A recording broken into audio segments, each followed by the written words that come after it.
Channel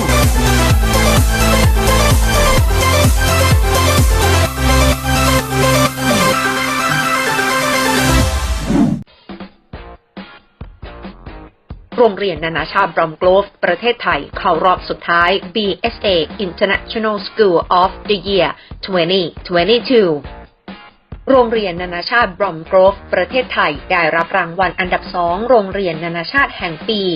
International School of the Year 2022 จากสมาคมโรงเรียนประจำของสหราชอาณาจักรหรือ UK Boarding School Association BSAเรารู้สึกภูมิใจเป็นอย่างยิ่งที่ได้รับการยอมรับจากองค์กรชั้นนำแห่งสหราชอาณาจักรซึ่งเป็นองค์กรที่สนับสนุนการบริหารโรงเรียนประจำในสหราชอาณาจักรและในประเทศอื่นๆกว่า 600 แห่งทั่วโลกดร.แดนมัวครูใหญ่และประธานเจ้าหน้าที่บริหารโรงเรียนนานาชาติบรอมโกรฟประเทศไทยกล่าว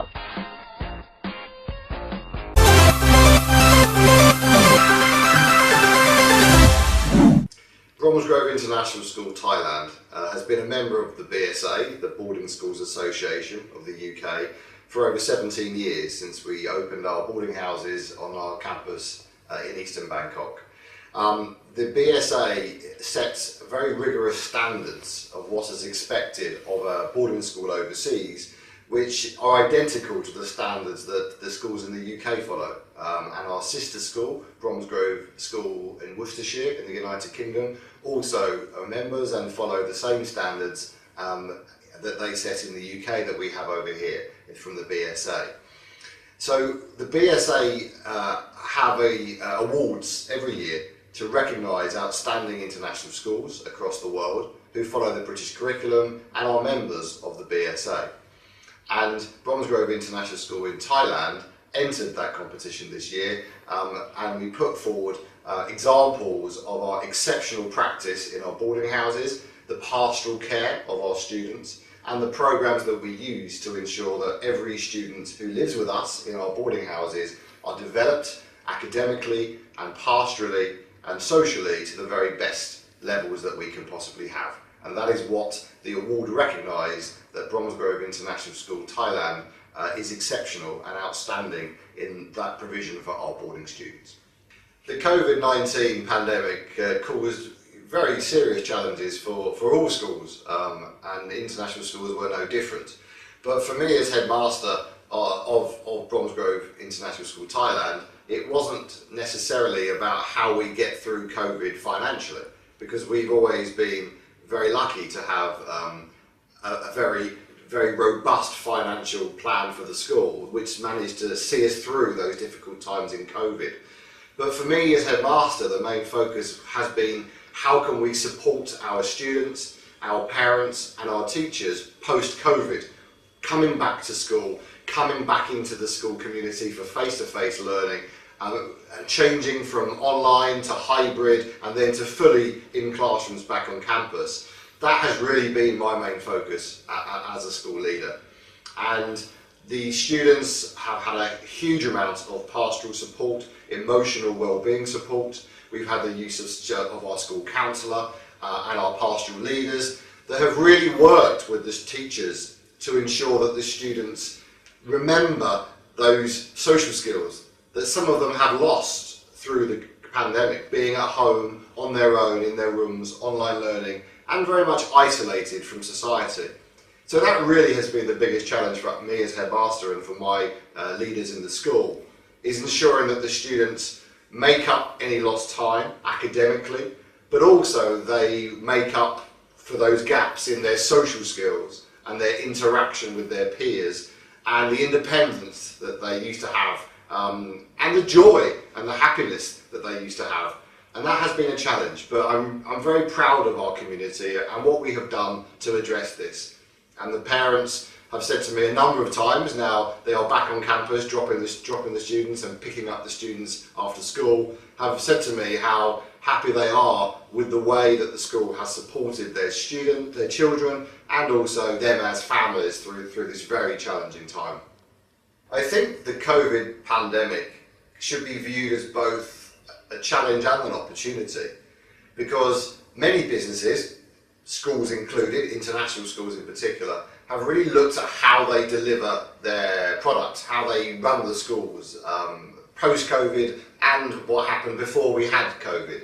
And I think there are opportunities to very much continue the online engagement in some ways. And I'm not talking about lessons, because students learn best when they're in the classroom, but the interaction with our parent community, for example, having our coffee mornings and our information sessions that always used to be held on campus, we are going to continue having a recording of those sessions and making that available online for our parents. And that is really important to make sure that as many parents as possible from our school community can access those sessions and are very much engaged with the school to support their child, in their education throughout the year. That's even more relevant for our overseas parents. And we have over 130 boarders in our boarding school, and those parents live overseas. 60 of those students' parents live in Thailand, out of province or in different parts of Bangkok. And they also very much need to know what's going on and be connected to the school. And online, through the pandemic, has made us change the way we do things as schools. And I think that we are going to continue some aspects of what we learned through the COVID pandemic into next academic year, even if the schools are open as normal, on-site learning, throughout the future. Also, I think it's important to reflect on what we offer and the quality of the education, because international schools in Thailand are only going to survive and grow if they are outstanding in all that they do. And the amount of international schools that are opening year on year in this city is quite amazing. And that brings with it incredible competition. And many other international schools offer very large discounts.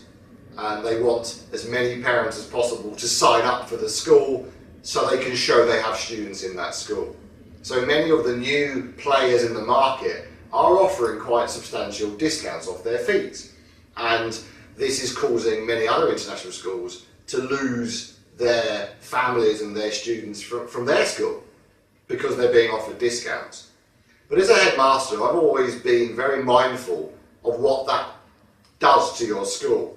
And since I joined Bromsgrove 8 years ago, I have been very mindful of ensuring that as a school we only offer scholarships,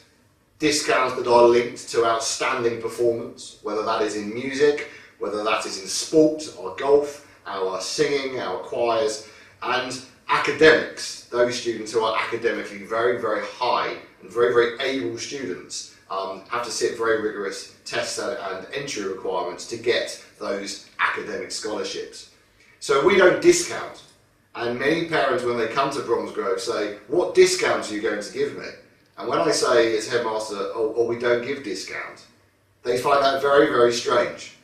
But we are growing as a result of parents in our community knowing we are a fair school, we are of incredible value for money, and the product that we deliver and the education that we give every child in our care is so good and very individualised,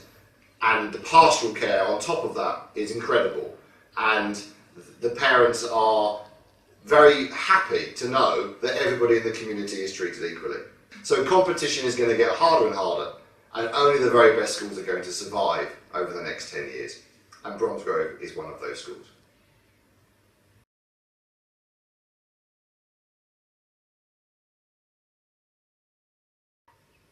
When parents come to the school to visit Bromsgrove and they say, oh Dr. Moore, why should we consider putting our children in the boarding houses for their duration during school time, whether that's weekly boarding, so they come on Sunday and then they pick up their child on Friday, or whether they are full boarding, so they stay with us for all of the academic term and they go home in the holidays. And there's a very simple answer to that, because education doesn't just stop at the end of the normal school day. Those boarders who live with us on campus have a huge array of additional enrichment, whether that is additional academic support from the teachers and the academic staff in the school, or whether it is the pastoral care and their personal development, and them as young people learning those skills of independence and looking after others and being part of the community and learning to socialise and to live alongside people that may not be your favourite person, but you're still part of the community. And they are skills that we absolutely need as adults. So our parents who are working incredibly hard, running their own businesses, some of them travelling overseas, working for multinational companies, as travel has become back, they haven't the time to sit with their child, to do their homework with them, to support them after school, to talk about their personal lives and their emotions, and regulate their use of social media and electronic devices, which is one of the biggest things my parents talk to me about, you know, how they can stop their child using technology. So we say to these parents, let us look after your children. And those parents who do choose the boarding option always say, thank you so much for my child developing so well under your care. And it's not about parents not being able to parent, it's about parents being busy and wanting us to help them parent. And that is why boarding has grown at Bromsgrove every year since we've opened. And boarding has become an incredibly big part of our school. And weekly boarding, where parents come on a Sunday and pick up their child on a Friday, but spend that quality time with them at the weekend, has doubled in size in the last 4 years. And remember, 2 of those years were during the pandemic. So I think that really does show how much boarding at Bromsgrove is popular and how much it is supported by our parents.